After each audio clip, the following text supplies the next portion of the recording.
Hey guys, my name's Troy Hoffman. I'm the founder of Polaris and the founder of Balancegenics and an executive mentor.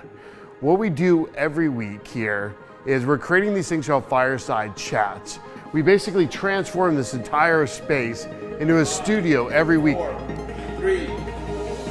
In the house today we've got Walt Tomolina. Today in the studio we have Ty Cannon. He's also one of the top anti-aging doctors in the country and probably even in the world. And what I want you to see is the opportunity to be exposed to all these different entrepreneurs, all these different people that can share their wisdom and insights, because one idea can change your life today. They want to be part of the outcome, but they don't necessarily want to be part of the process because it's scary. And if they hear you say collision and they're afraid of conflict, I got to go to the restroom. Yeah. I'm out of here. I'm out of here. Yes, they've done that thing. Because this is my new area of growth. Yeah.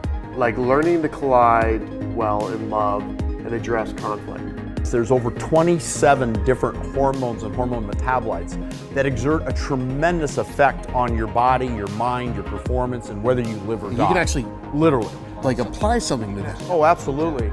This is what I think and this is what's right, and nothing will change for them because they're not open to change. I'm always open to learning something new and understanding something different.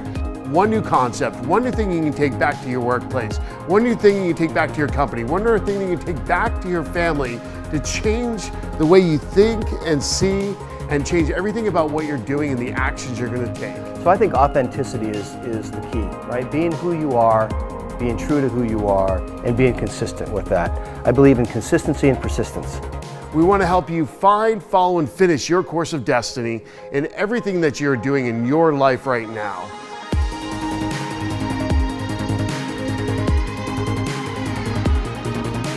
All right, folks, welcome back to the Fireside Chats. Today in the house, we have Joe Ingram. The man, the myth, the legend. Yes. That's what normally follows, yes. Joe is awesome. I've known Joe now for 5-6 years now. Yeah. I met Joe through a guy by the name of Bob Donnell. We found him on this show. We have a monthly dinner where Bob brings in all these guest speakers. So I've really gotten to know Joe, and I've actually seen his life over a long period of time. And the thing that I love best about Joe is a couple things, right? Number one is this: he's definitely a man of integrity. He definitely has a lot of people that follow him that really love, like, and trust him. And every place he goes into, he ends up building a following of people that are truly like committed to him, that want to work their ass off for him and with him.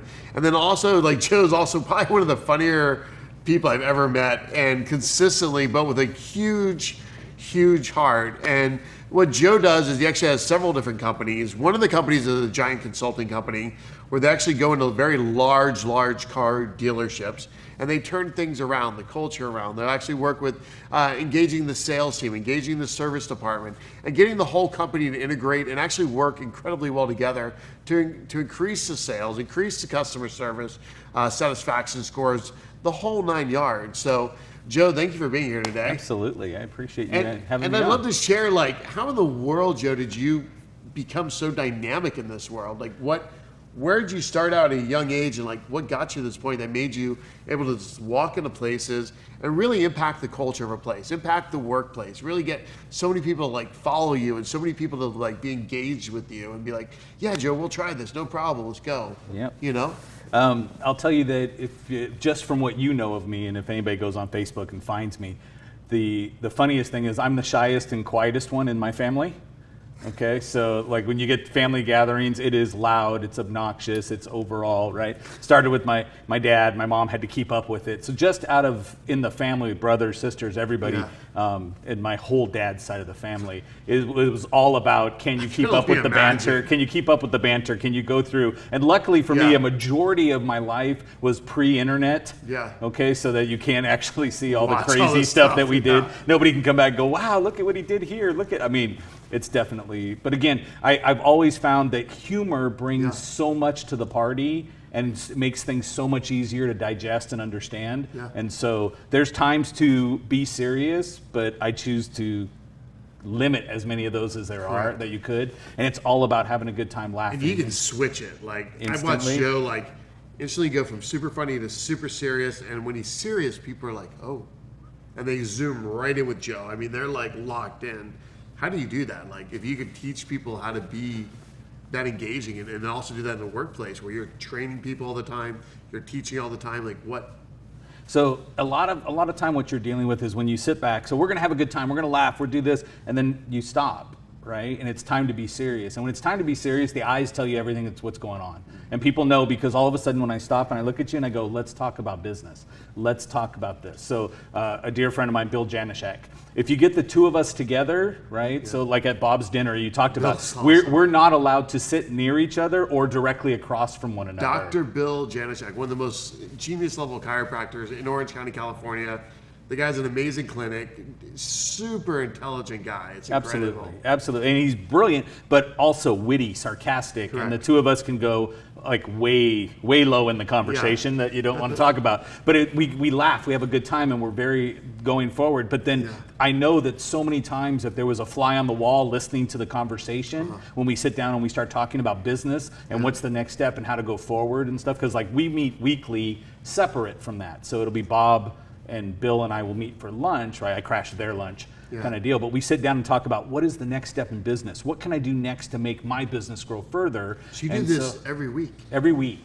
That's awesome. Every week. So if I'm you have not your own with a mastermind, client, your own little coaching unit, each other's coaching each other. This is a group that, like, we believe in mentorship and coaching and being a part of groups here. And like, everybody that's been successful has been sitting in these chairs. I've talked about they're in some type of mastermind, they're in some type of coaching program. Even guys with 2,500 employees, they've got tons of coaches in all areas of their lives, and it's amazing. So, well, I mean, if the second you believe you know everything, right, you're done. Correct. Right, you've got to continue to keep growing. But what I find with, it's the iron sharpens iron. Yeah. But since Bill is in a different industry than I am, Bob is in a different industry than I am, you're in a different industry than I am, it means you can point out things to me that I can't see because I sometimes get tunnel vision based on the industry. Yeah. So my whole career is built on, can I take a virtual customer and turn them into a real customer? Well, if they're a real customer, they're typically within your establishment. Correct. So how do I get a phone call to turn into a live body? How do I get somebody reaching out on a chat, text, or email as a live body? Yeah. So all of that, when I look at it and say, how do you convert that? It still works as, okay, if you're going to be a motivational speaker, how do you get the person off of the internet into an actual room? If you're going to turn around and say, I'm a chiropractor. So Dr. Bill and I sit down all the time and we'll go back and forth. He'll go, this is the Facebook ad I want to write. Now, we've both been through NLP training like nobody's business, but when you sit down and go, there's more to than just learning the right words to say. It's the context of the whole ad and the things that you're putting together. So I'll take that, we'll sit down and I'll go, it's actually better if we did this. And so he sends them over to me, I'll look at it. Then I'll go, this is what I'm thinking about my next video script. And I'll shoot it over and he'll go, well, as somebody outside the industry, this doesn't even play to where I'm looking. Yeah. And so then I go, but if I back this out and I do this, and we just bounce things off of it. So he just ran an ad, and he was like, but I didn't get the engagement I was thinking about. And I was like, okay, so, but if you didn't get the engagement, do you still have some kind of information? Yes. Yeah. Well, then let's rewrite this, and let's do this, okay? Certain silly things where you turn around and go, 90% of all emails, right, which everybody says emails getting to the point of being dead, okay, but yet we all still check 100 emails a day, okay? 90% of all emails are read on a phone. Okay, so if 90%, Really? I didn't know that. Yeah, so if you stop that's me. Yeah. I mean, literally almost 95% of all my emails are on my phone right now. Right, and so the question is, are you setting up your email to be read on a phone? Or are you setting it up going, well, I built it on my computer, or I built it on MailChimp, or on SurveyMonkey, whatever it was, right? I sit down and I go, okay, guy, I did this. Now you turn around and go, I sent it out, and now what does it look like on the phone? Because are you going to scroll? Are you going to ever scroll when you're on your phone? Okay, right now, but if you pull up an email and you see that you have to scroll down, you look at it and you go, title. you go subject, then you look, and if you see you have to scroll, you go, I'll get to that when I get to my computer.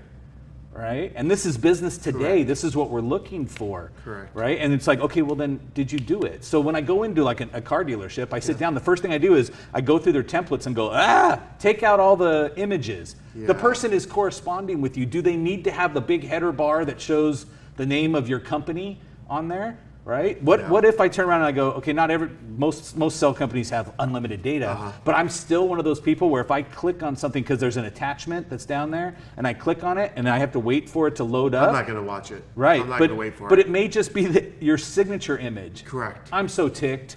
I'm so At annoyed. that point, I'm like, you have just Correct. pissed me off to the point, and I have unlimited why am I data. wasting this I have time? unlimited, but it's my time. Correct. Right? So I go back in and I tell everybody, if you're going to communicate with your clientele via email, you need to treat it as if it's a tweet. Yeah. Okay, so now Twitter went and screwed And it this all is up and doubled consumer- their. This is all consumer marketing. So catch this, guys, out here. Joe is an expert, like a super high-end expert at consumer marketing, be able to sell products. I mean, these are all great, great, great things. So keep going. Yeah. So Twitter screwed me all up in my normal presentation when I go in and talk to people, because I used to say, if you can keep an email to 140 characters, right, you're going to get a higher response rate back. Yeah. Right? Then they went and doubled it and give you 200 something for you to do. So now everybody's like, "Ooh, I can write more."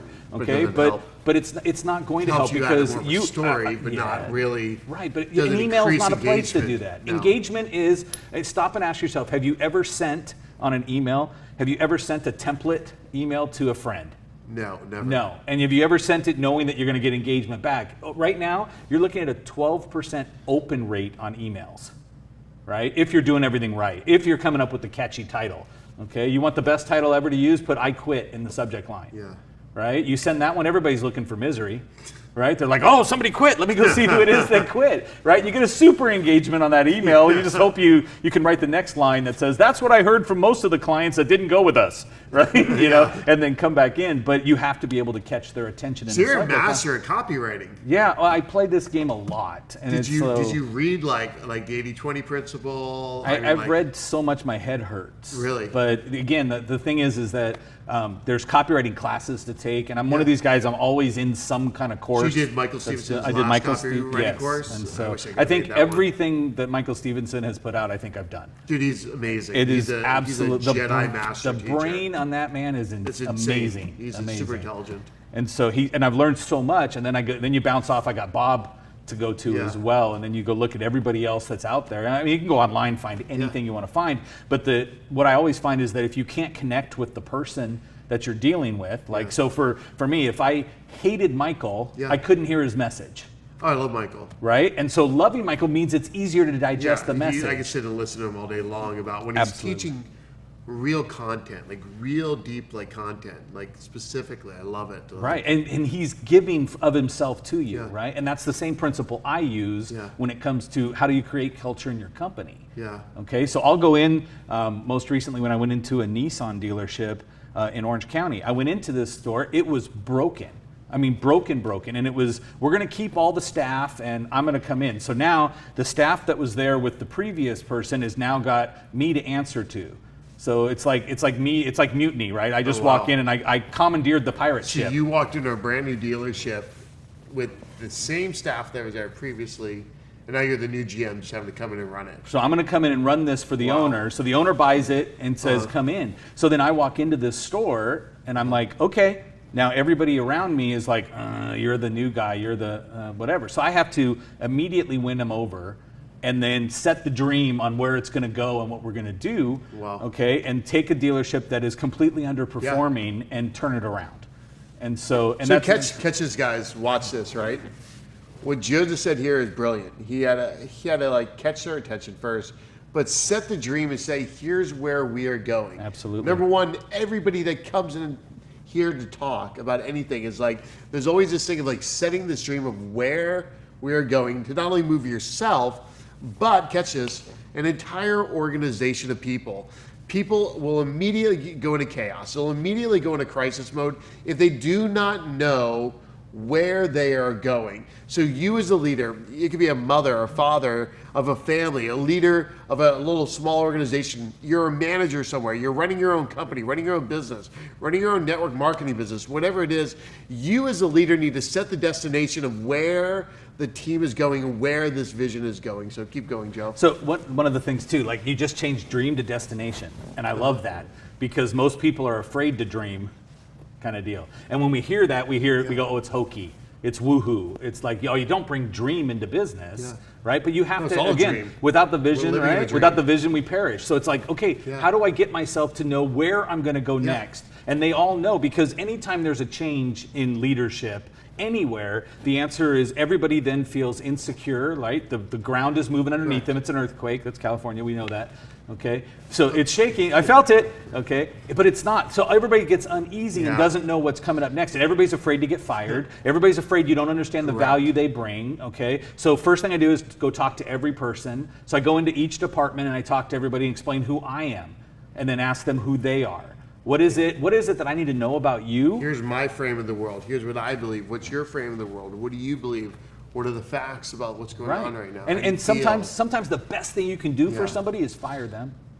And I will tell you that, and that's not popular with most people that, especially business consultants, they're gonna come and go, no, right? I went to a consulting thing back in 2003 or something. It was called Management Assessment Program. And I went in there and they said you have people in your staff and in your company that you could label as an onboard terrorist.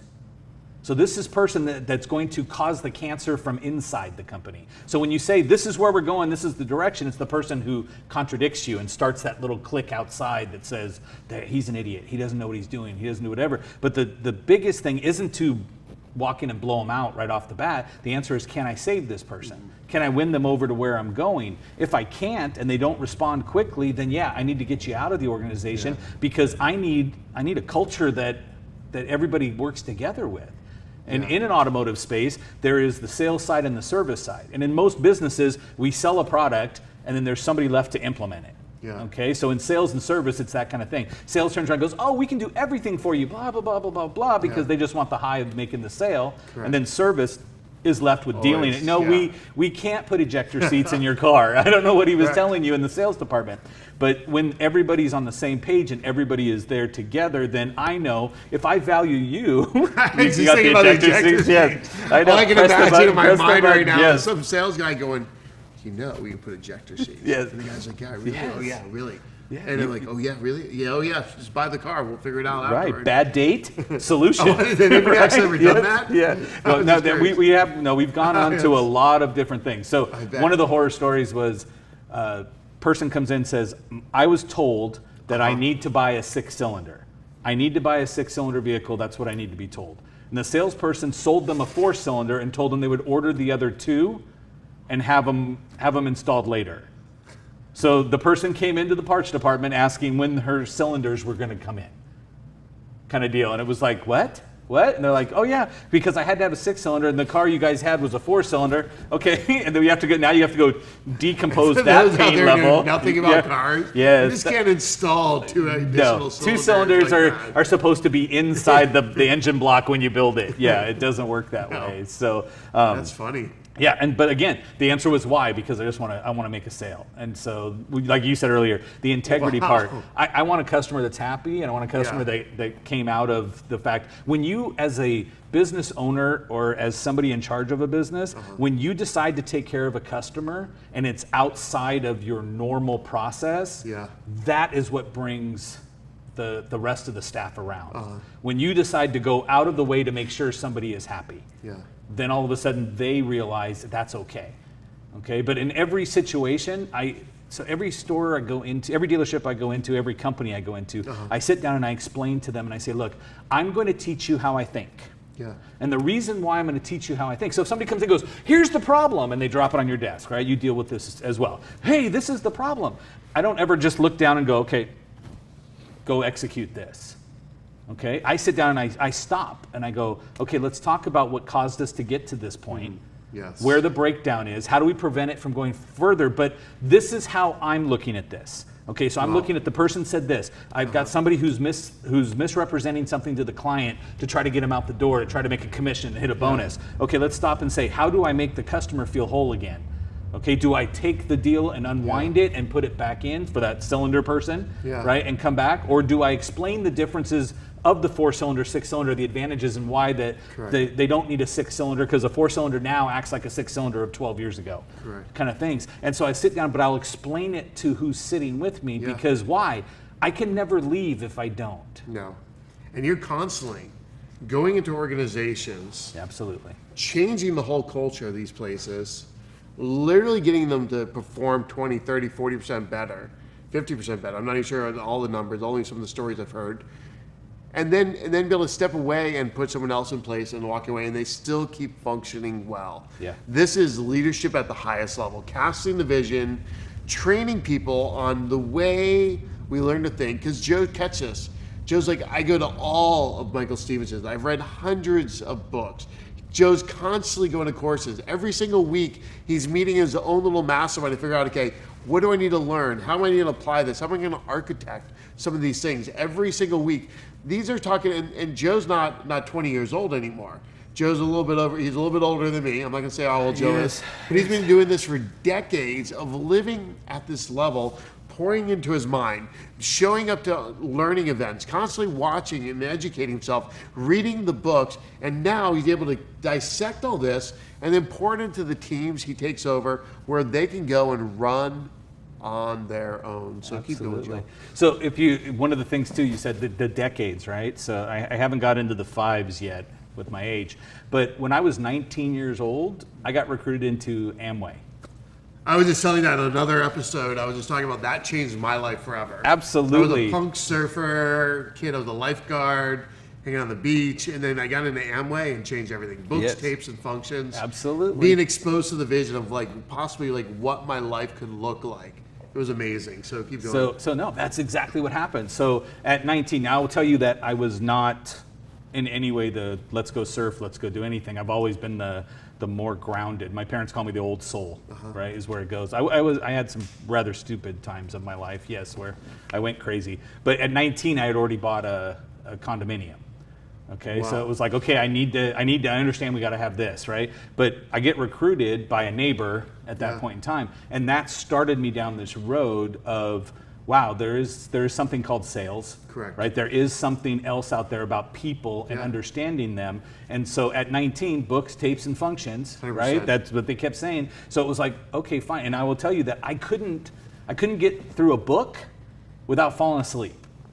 Okay, so it was one of those things where I was like, I always fall asleep, I always fall asleep, I always fall asleep. Well, it wasn't until a Michael Stevenson event in my 30s, right, my late 30s, where I realized that was something just imposed on me. It wasn't anything that was real. And so They now, used NLP to clear you. yeah, I used the NLP technique to go back through and rewrite what was that decision, so I can sit down and read a book now.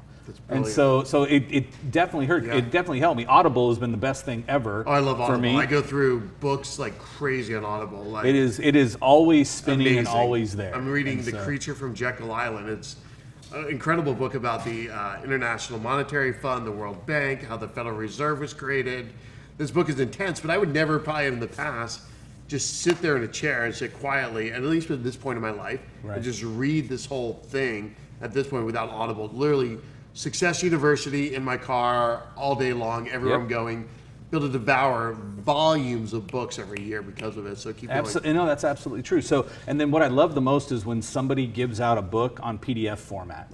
Okay, so Glenn Decky had put his book out on a PDF format. I download. Well, I have a PDF reader on my I love the iPad. PDF reader, yeah, and so I just hit the button and it just reads the book to me, Correct. so I can actually. And I'm an auditory Glenn learner. Decky book's great. Yes, and so I was like, but I'm an auditory learner, so I got to go back and forth. So visual is not my native way of learning. Yes. But that's when you stop and realize, okay, I learned this early on in a tape a week, right? That's what they used to tell us tape in a the week. Amway. It was a tape a week. You got to get your standing order tape, Yes. SOT. That Yes. used to come in, and so I that's devoured those things. Oh, I yeah. would listen to them over and over again. I was like 17, 18 years old. I was like driving in the car. I was working at a plant nursery. I was digging ditches, putting in sprinkler systems. I mean, With I a was doing all Walkman?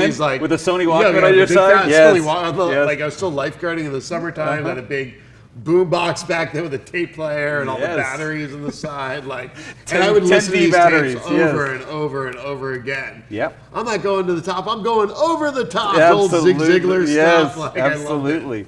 And so what I used to do is, I'm an electrical engineer by degree, okay, which doesn't fit anything based on what was there other than to get me the JOB I thought I needed. Yeah. But when you look at it, and I used to live in Diamond Bar and drive to Redondo Beach every day.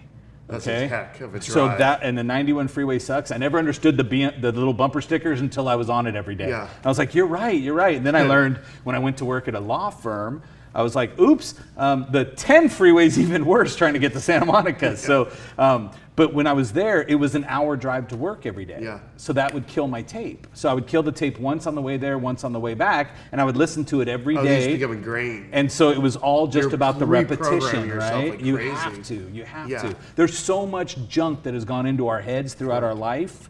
Okay, and so when you look and say, at 19, I got on this role and understood the purpose of an event, the purpose of books, the purpose of feeding yourself consistently. And so that has been, I mean, if I looked back to what point in life did I decide it's better to not be normal, right? Never be normal is my hashtag, is that's what I look at. I go, hey, you know what? I need to, that was that point. At 19, where most people don't get that till much later in life, I they was all of a sudden blessed. go, I mean, oh, I'm so yeah. lucky. And a lot I of people agree. that haven't gone through that experience, they get stuck in whatever current patterns their parents, and they just kept going down the same road. They never expanded. They're like, oh, that's just for you. You're fine. I'm okay. But then they look back and they're like, oh, I'm not getting the results I want. They're not expanding. Like they're not growing. And if you're out there today and you haven't literally dove in to this world of like personal development, like listening to stuff that's like a different perspective than what you're normal to, diving into all the different areas of your life, your body, your being, your balance, your business, and educating yourself. Because catch this, one of the reasons we're here, and I'll have you consider this, is simply for expansion. Expansion in literally all areas of our lives. Like you are no longer who you were in first grade. You're no longer who you were in high school if you're now in your 50s. And we're here for this expansion. And when catch this, what Joe has done is his life has changed drastically because what he's learned, how he's educated himself, simply he's expanding in all areas. And we're only hearing about his business side. Joe's got a great family. He's got a great friendships. I mean, he's literally expanding in all areas, changing his life, changing his health habits even right now. Like we're just constantly on this earth to see how far we can grow and expand in literally all areas. So keep going, Joe. So one of the things I learned in the living at cause, right? That was one of the things, but that took me into my 30s to understand that I'm not a victim in my life. Okay, so let me back up a little bit. I'll tell you how crazy things got because of the way you think and the way things are, right? So growing up as a kid, my parents became foster parents. Okay, so there's my brother and I. So I actually bought the domain name, the non-foster kid. Yeah. Okay, because I was the real kid in the Yeah. house. That's the way it was in the beginning. And so I had like 20 little sisters come through our house. Oh, wow. Okay, through the system and come in, and then they would come and crazy. temporarily and leave, right? And so as a kid, right, at 10, 11 years old, all of a sudden you have a sister, right, that you got to take care of. And then it's like, okay, fine. Like I remember using diapers that were cloth diapers with safety pins. Yeah. For some of the children because of that. And all the kids were like under the age of 2.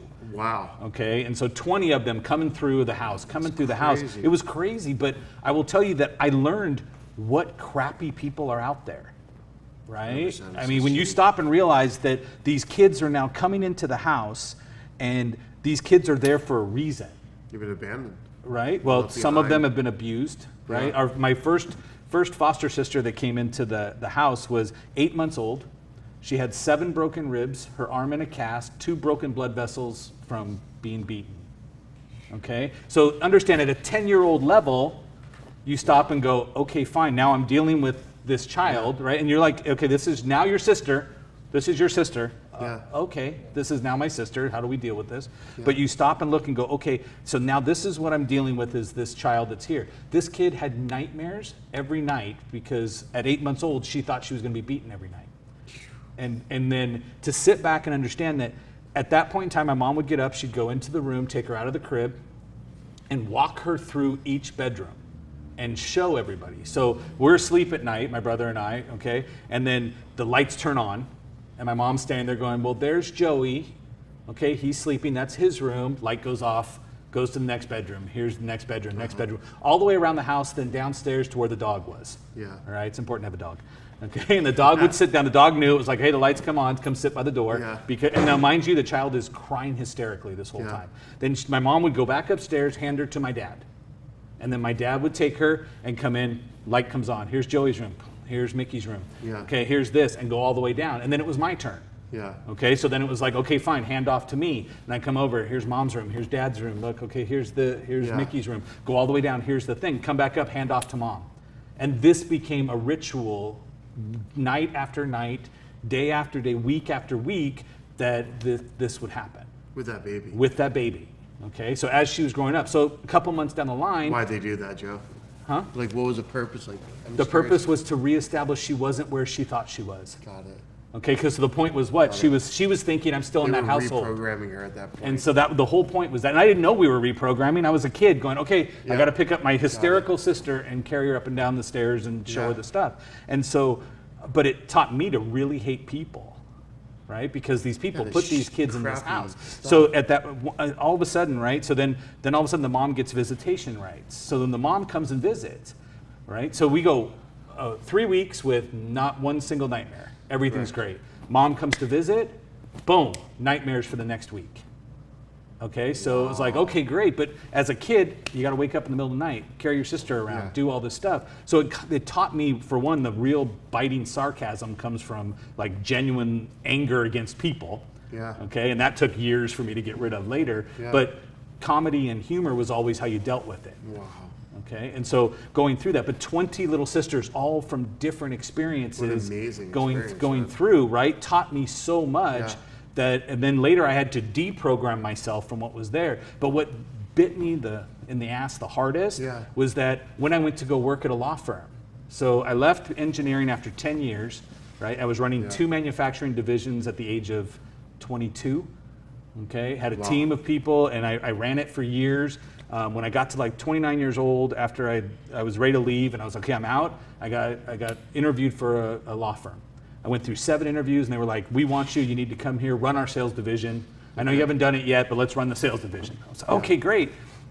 So I sat there for 2 years. I put my head down. I focused on growth, money, and turning this company around. They were making $300,000 a month in gross revenue when I got there, and 9 months later, we were at $1 million.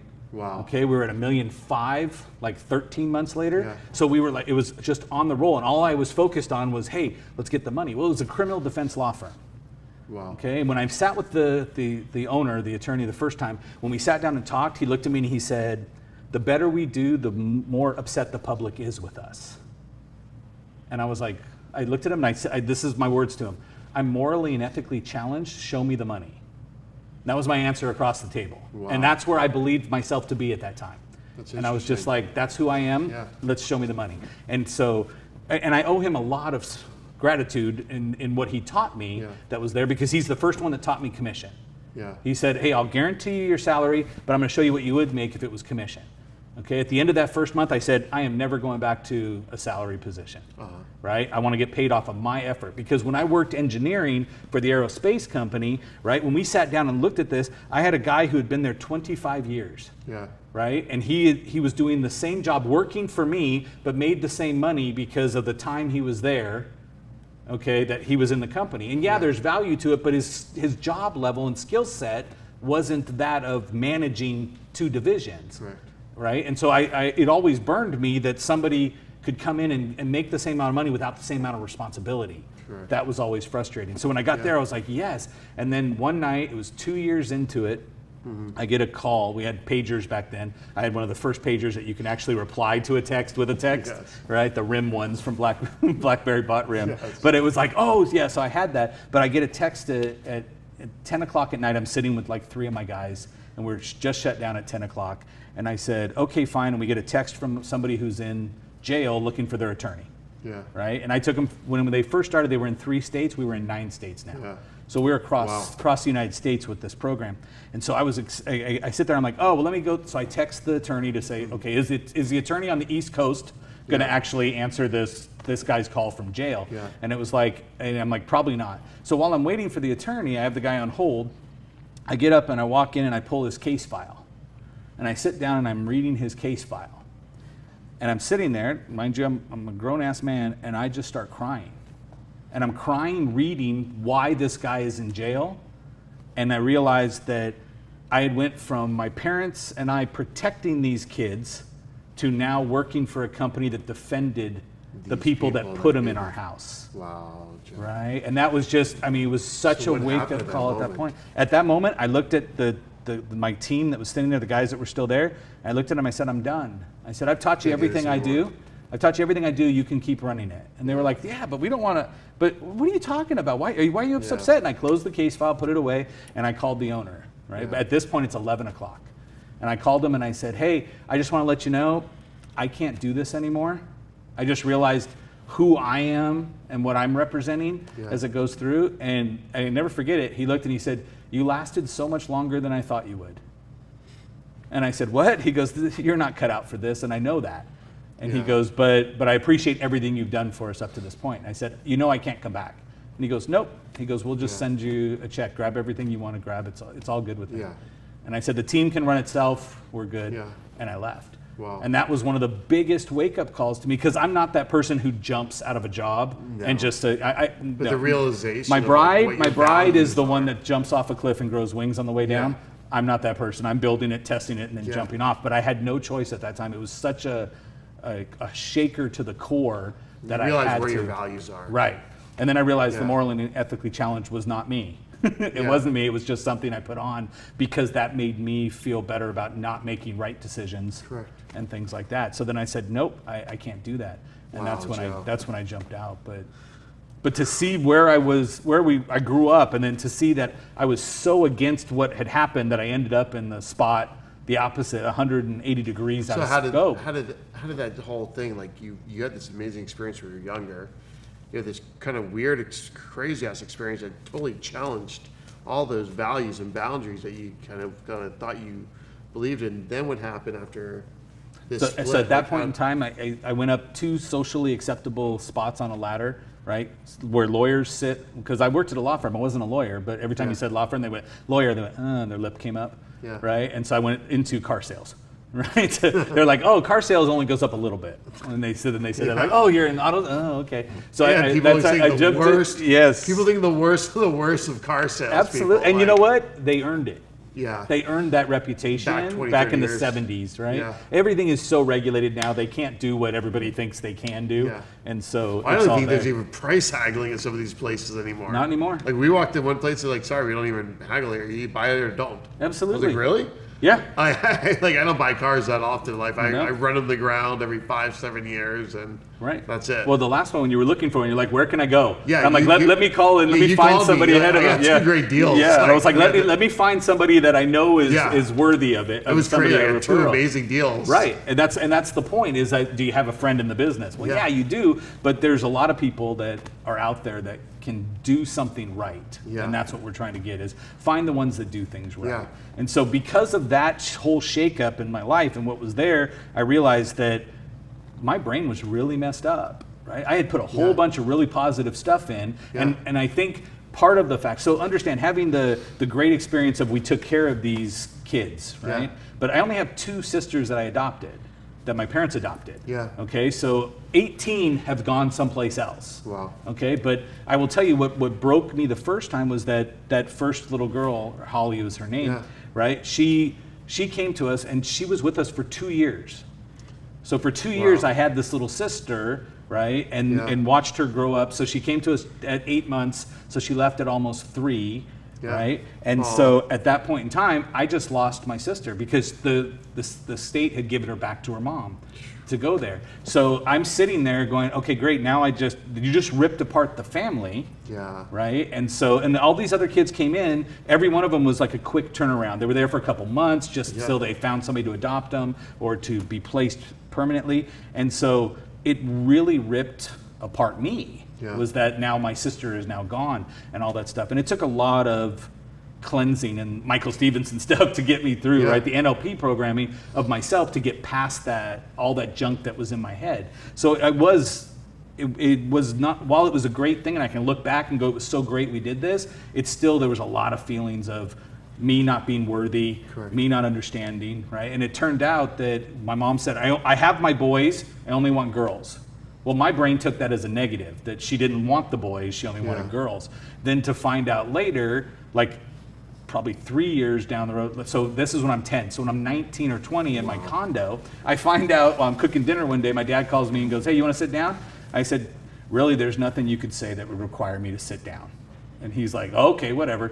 And then he says, by the way, your mom put up a baby for adoption when she was just out of high school. Her dad made her put it up for adoption. That little girl is now coming to meet your mom tonight. You want to come over?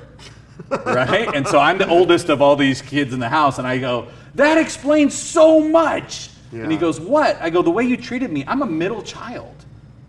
Right? And he goes, you're such an ass.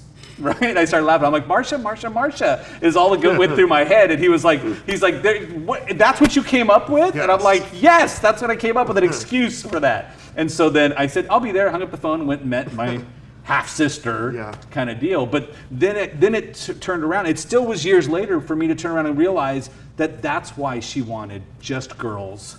And that it was her penance for having to give up a child for adoption. That was her, and I'm looking at it was she was not wanting boys. So catch this, there are so many areas in our lives where we have these beliefs that we get locked in because some experience we had when we were younger, but we don't ever take the time to really dive into why are these things, like what's not working in our lives and where in our past lives that this has been manifested or created. And then there are modalities. There are modalities out there for those who really want to grow and release some of these negative behaviors, negative patterns in our lives, things or belief systems that are holding us back. We have these thoughts that are like, oh, we're angry, we're sad, we're hurt, we have blame, shame, guilt, whatever it is. But there are modalities like he's talking about. Michael Stevenson teaches something called NLP, neuro-linguistic programming. He also has timeline therapy, also has hypnotherapy. These are modalities that you can learn and you can use. And actually there's people out there that you can hire to help use these things on you that will rapidly rewrite the writing on in your subconscious mind, scramble the brain, scramble the thoughts, and change the way we look at the world. Literally change the frame, our view of the world, and kind of like change it over here, rip it up, re-architect it, and then open up a new one and be like, oh, I'm choosing this one. This is what I want to see. Where you get to see a whole lot more because you're becoming your true authentic self. You're not living off some BS story. So absolutely. Keep going, Joe. No, and that was what impacted me so much, was to realize that I could let go of all the crap, right? So then all of the crappy things that had happened, all the stinking thinking that we call it, right? The way of looking at things. Yeah. Now all of the stuff that I had learned, right, going through sales-wise, was now easier to impact and to digest. But my belief, and one of the things we were talking about before we started, was the culture you build within a company, right? How do you build this culture? How do you build a following? How do you build the raving fans that we're all looking for? How do you do it? Right? Well, you got to provide value one-on-one. Right, and so I was talking with a network marketing company, and there was one of the leaders of this network marketing company, and he was standing behind stage, and he was talking. He was like, "Hey," he's like, "I'm really nervous. And I'm like, "Dude, you're going to walk out in front of 1,000 people right now." And he goes, I said, "Look, the answer is that when you focus on you, you're nervous. When you focus on the value you give to them, there's no reason to be nervous, right? Your focus is wrong." You're thinking, what if I screw up? What if I say something wrong? What if I do? No, the answer is, how much value can I provide to the person listening? Yeah. Right? And then he was like, oh. And then he got up there and killed it. And he was like, yeah. And later on, he was like, that was such great advice. I'm like, but that's the one I have to use myself. Yeah. Right? I love talking to people. I love putting a message out because my answer is, how much value can I provide for you today? Correct. Right? And then, of course, is somebody going to like you if they provide value? Yes. Right? If I provide value to you, then you're going to say, hey, yeah, let's go. If you coach me, help me change something about my life. Help me figure out how to live my life in a better way. Help me figure out how to have a better relationship at home. Let me figure out how to become a better parent, how to make more money. Like, people want to learn these things and move their lives forward. So you're actually coaching, listen to this, one-on-one with people. You're going for walk and talks. Literally just go walk around the block with somebody and say, okay, where are you at? What do you need? What can I help you with, right? You're literally taking the time to spend one-on-one with people, go to lunch and just build connection, literally make eye contact, literally say, and just be present with them.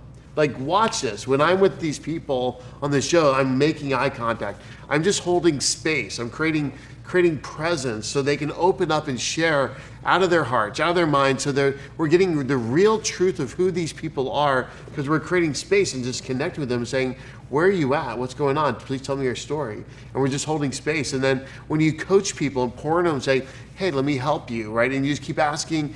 And to help people best, you ask better questions at first. And then you can say, okay, in my experience, here's what I've seen as you're coaching people. I've learned this, you can apply to your life in this way, and it may or may not help, but consider trying it.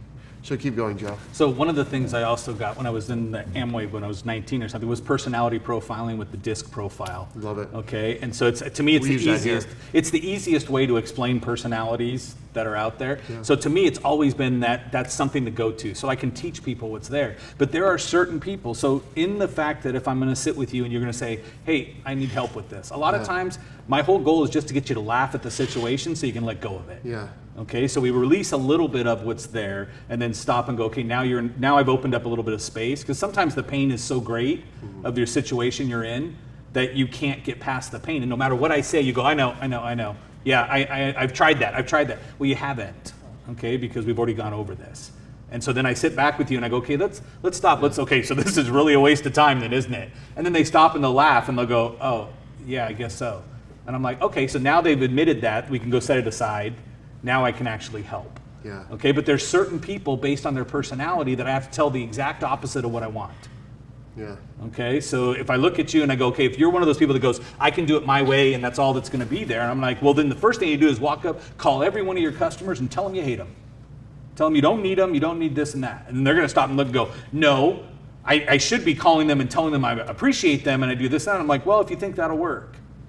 Okay, that was my ultimate goal in the beginning, but it needs to be your idea. So I call You're this a Jedi master. I play this game a lot. Like my wife, anytime somebody talks to my wife and goes, I'm having problems with my relationship, she goes, here's my husband's cell phone number.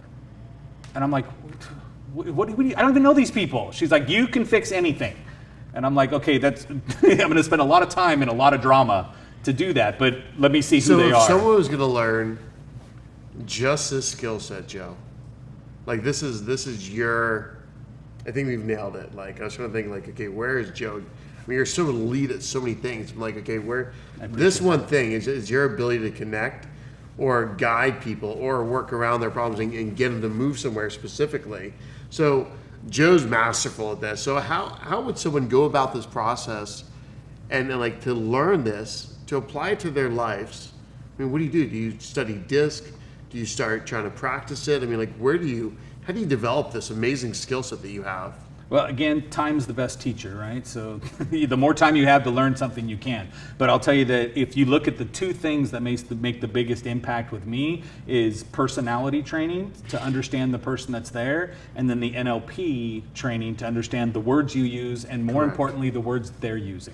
I love NLP training. So what most of the time when I deal with people on the NLP side of things, I always tell them, I go, as soon as you go through your classes, you end up staring at people with this glazed look on your face, and they all look at you like this because they're like totally dissecting what you say and what you do. And I'm like, can you just stop and be present with them? Yeah. Just be present with them, and you'll still be able to process it. Your brain's programmed already. Yeah. But that's what I'm saying is that if you look at those two things, it'll impact your life because it'll help you fix you. Right? Like I couldn't deal with somebody who had anger issues or issues of feeling less than desirable because I couldn't deal with it until I understood that it wasn't even that. It was just my 10 and 11-year-old perception that had that and kind of stuff. And so if you guys wanted, and I mean, there's definitely these NLP courses out there. Michael Stevenson is a local Orange County guy that's now living and traveling all over the world with his wife. His courses, he is very technical and very methodical. There's also other crazy courses out there that are people that are really good. Nirka has a whole course that's actually really fantastic on teaching NLP and using timeline therapy and kind of hypnosis and kind of really how do you learn this stuff and actually how to apply it. And she's got her own style. Right. There's all these other different different people out there that do it, but those are two local or California-based people that we know of that I've been through their courses. Richard Bandler, I think, is still teaching courses. Yep. He's got his 5 and 7 and 30-day course, I think. You become a master practitioner. Tons of people out there that are teaching. But catch this, find someone that actually has done it and actually has practiced it. There is a lot of BS out there of people that go through and they get certified and they go through a master certification who have never actually literally practice this. There's people teaching courses out there that have actually never actually gone through and actually done hundreds and hundreds and hundreds of actually using NLP, but they're going out there and teaching it, and it's not going to impact your life as much as someone that's actually done it. Michael Stevenson is great because this guy actually practices stuff and lived it and actually used it on real clients for many, many, many years. New York, same thing, real clients, many, many, many years, Right, like but- working one-on-one. So And if you look at them, they're actually living a lifestyle someone would want to copy. correct. Does that make sense? I mean, if you look at it and go, because anybody can be trained on anything, right? I can tell you I'm a master salesperson, but I don't sell anything. I've got some great disc people, so if you want to reach Right. out, like we had a great disc trainers too that are local. Audrey and Adams Lee has a whole course on disc that's local. She goes into companies and applies this. I think Joe, you actually go into companies too and Yeah. teach this now, right? Yes. So I teach disc. Yeah, I mean, and contact then Joe here, go guys. through. I mean, folks, like Joe's masterful. You can hire him to bring him into your companies, and like, I mean, look at him. I mean, who would not want Joe to come into their company? I mean, literally. I mean, I'm not trying to promote you, but I am trying to promote you. Yeah, Like, yeah. you're incredible at what you do. So, Right. But again, it's all about relationships. Isn't every business built about yeah, relationships? you take these courses and you're applying it, and then But I will tell you, like Michael Stevenson ran this Create Your Life Now program that I did years ago. Yeah. Okay. And then after I did it the first time, I worked it for free the next 3 times he did it. Yeah. Right. Where I said, I'll be a staff member and I'll go through. And then he messaged me the other day and said, hey, you know what? I'm going to be teaching the next one coming up in November. And I'm like, I'm down. Yeah, I'm there. And he goes, yeah? And I said, yeah, I'm going to bring people too. But I went to the one last time that he had a great trainer do it as well, where it was like, okay, I'm there. But I mean, this is the same course I've taken already. So I'll tell you, I'm on like my 8th time taking this same course because I'm a different person each time I take it. So I get something else out of it, right? And so like if we jump back to the Amway conversation with the tapes, you can listen to a tape and say, okay, I'm done with it. And a year later, you listen to it, you hear a whole different story. Same reason you reread books, right? If you go back and reread the book, you will now see a different message than what you saw before because your level of thinking has changed from when it was the first time. And so to go back through, like I just posted it today, I grabbed one of Grant Cardone's books, right? It says, if you're not first, you're last. Yeah. And that was one of the first ones that he autographed for me and handed to me at his house. So I was like, oh, I need to go back and I pulled it out today. I'm like, I need to reread this because I know it's going to be a different version of Grant I'm Correct. hearing than it was when he wrote it the first time. So 'cause guess I what Joe's changed. saying? He's learning something. He's reading one book, but then he's going back through it again and again and again. And every time he goes back through them, the book's different because he's a different individual. We are constantly evolving. Catch this, back to this expansion. We're evolving as humans, and the way we see the world, the way they're interacting with the world is going to change. And what we're learning every time we go through a subject matter is literally changing as we evolve and we expand. And then we're like, oh my God. So if I went back through an NLP course with Nirka, then I would have a whole new revelation. Absolutely. If I went back through all of Michael Stevenson courses again, I would have whole new revelation because who I am today is not the same person I was 2, 3, 4 years ago. And as we keep, and that's why it's so important to go through things over and over and over again. If you really want to create impact in your life, if you really want to go to the next level, what are you doing to increase the capacity in your life? It's time and tension over long periods of time that creates an amazing you. So keep going, Joe. So a lot of times too is that we get stuck, and I've seen this in a lot of people, is that your identity that you've identified as this is who I am, right? That's where all of your decision, that's that frame you said you were looking at. Yeah. So I'm framing myself as this person, which means there's a whole bunch of the outside of this frame that we're not even looking at that could be what's there. And so a lot of times going back through a lot of the programming myself where I have to stop and go, okay, if I'm not headed in the right direction, what is it? And I guarantee you it's all me. Yeah. Right? So I have to stop and go, okay, so I'm not receptive to a certain thing that could be making me money. Yeah. Right? I'm not receptive to something that could be bringing more happiness into my life, something that's there. And so a lot of times, so most of the stuff when we start talking about this and we start throwing out this stuff, we sound very woohoo. We sound very, oh, we're way off the planet someplace else that's there. But one of the things that I found is my biggest skill set is to take something complex and make it simply understood. Correct. Okay, so that's what I look at and say, okay, fine. So anything I learn, I can explain at a level that's lower than what I was taught at. Yes. Okay, and that to me, when I look at everything that I've been successful for, is because DISC. I can explain DISC in like 8 minutes. to somebody, and they can identify themselves in that DISC personality profile in 8 minutes, where if you go to a course, we're going 2 days. Yes. Right, and that's great if you want to dig deep and understand even more and get a more analysis. But I'm training What people. What is D? What is Right. I? What is S? What is C? What is high? What is low? What is high? What is low? Right. Side, low, high, and low. if I look at it, I go, boom, and I can map it out for you. Everybody turn around and go, oh, I can see myself. I got That's it. me. Yeah, yeah. Right Oh, there, that's boom. so and so. That's this. Okay, well, Correct. if you can stop real quick and identify the person you're talking to, Correct. then it's easier to speak their language, right? I own every conversation. Sorry, I probably hit my mic, but I own every conversation. So you and I are talking, your show, Fireside Chat, that's what I'm Correct. here for, right? But I'm owning your understanding. Correct. So I need to see your You're head mirror nod, and I matching, need yes. I need to go through. But Correct. I'm owning it, where it's Yeah. not. So many times, and I threw this out there the other day, is that so many people are out there going, "That's not what I meant when I said it. It's your fault for getting that." Correct. Right? And we A lot do of this. people don't all- learn to speak into the other person's listening. Absolutely. And how do I do? And so for me, once I get to know you, I can talk to you in a way that you'll understand everything I say.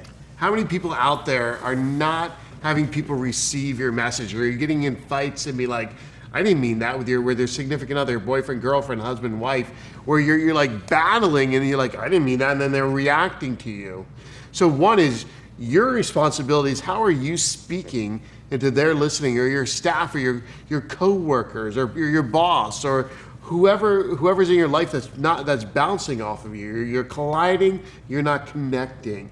And it's because you're not speaking into their listening. And by mastering DISC, right? And DISC, if you have not taken DISC for yourself, go to Tony Robbins, Google Tony Robbins DISC assessment. And there's a free DISC assessment that he offers on his website. It's a fantastic one.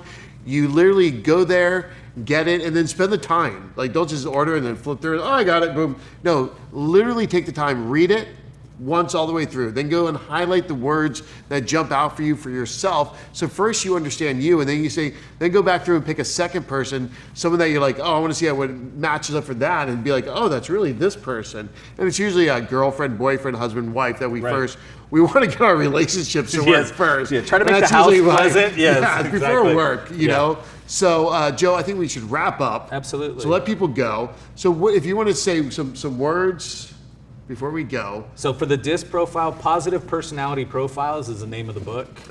That breaks it down as easily as I could say at that point. But if I'm going to wrap up and say everything, look, sales is dependent upon your relationships with people. Yeah. Okay. And the most effective people to build a business or sell is somebody that can challenge the person, the prospect, because a lot of times they don't. A lot of times the answer is let's give the prospect what they say they want, and a true challenger person will outsell anybody who's just trying to keep a relationship intact.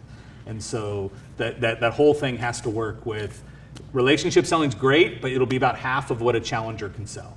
So as a challenger, I'm going to tell you that's not the right product for you. This isn't what needs to be done. That's what's there. Take that same thing and flip it over to your life and stop and say there are times where it's not just about saving the relationship, it's about elevating the relationship. Yes. Okay. Love and that. so that's what we want to try and look at and say, okay, what is it I can say right now that's going to build the trust? Sales and relationship is all results into like. Okay, if they like you, they'll listen to you. If they listen to you, they can believe you. And if they believe you, they can buy from you. So Joe, how can more people out there find more information about you? What do you've got? You've got content out there. You've got what do you have out there for people to find, follow you? So Facebook is where I put out anything that's more relationship and Funny. stuff. Yeah, funny. I mean, it's all about humor. Joe loves bacon, by the way, guys. Yes, please. And there's like send big- plenty. I've actually had memes Bill created. Janishak said, "Can you come in and train my office staff to convert more people?" And when I did, I came in, trained him. He walked in with a big pack of bacon. Yeah. And that's what he paid me with. I was like, okay, that's not normal. I don't let everybody just pay me pay me in bacon. But yeah, it depends on the quantity, I guess. Yeah. And no live pigs. Don't bring it to me. But no. But Ingram Interactive is my parent training company that has the other divisions, like for the automotive and that's on the stuff Ingram on the web. Interactive. On the web. Yeah, Okay. www.ingraminteractive.com. Okay. And so you'll find And me Ingram there. is INGRAM. Yes, no H. No H. That's a clockmaker. No. And if they also go to Ingram Interactive, they're going to find all the information, videos, anything on YouTube or YouTube, I'm on there, but it's got that? it's the Joe Ingram. The on- Joe Ingram on YouTube. Yeah. So There's a folks- guy named Joe Ingram that plays poker. And he That's not you. out SEOs me like there's nobody's business, this young guy. And I'm like, every time you type in Joe Ingram, you get this poker player from World Series And of that's Poker. not you. And that's just not me. You're not making that he's like much. 1/3 of me, size-wise, so you'll know that that's the wrong one. But So yes. Joe, thank you for coming in. appreciate Folks, you. thank you for watching today about Joe Ingram. If you're out there and you really want to expand your people skills, re-watch this again. There's so many tidbits that Joe gave us today. So many things that Joe poured into us today with knowledge and wisdom about how to really understand you and understand the people you're communicating with and getting clear on your values and how that impacts your career over long periods of time. We could literally spend 3 or 4 hours today Absolutely. diving into stuff with just Joe and I going back and forth. And we probably should record like whole series of trainings together on diving in deep. But folks, thank you again for listening to the Fireside Chats. Please tune in. We got these coming out regularly. If you want more information, go check out Joe Ingram, Ingram Interactive on the web, and you can contact Joe through there. And appreciate. And Joe, thank you for coming, man. Have a great day, I sir. appreciate you. Thank you, everybody. Appreciate it, Joe. Thank you, sir. Thank you.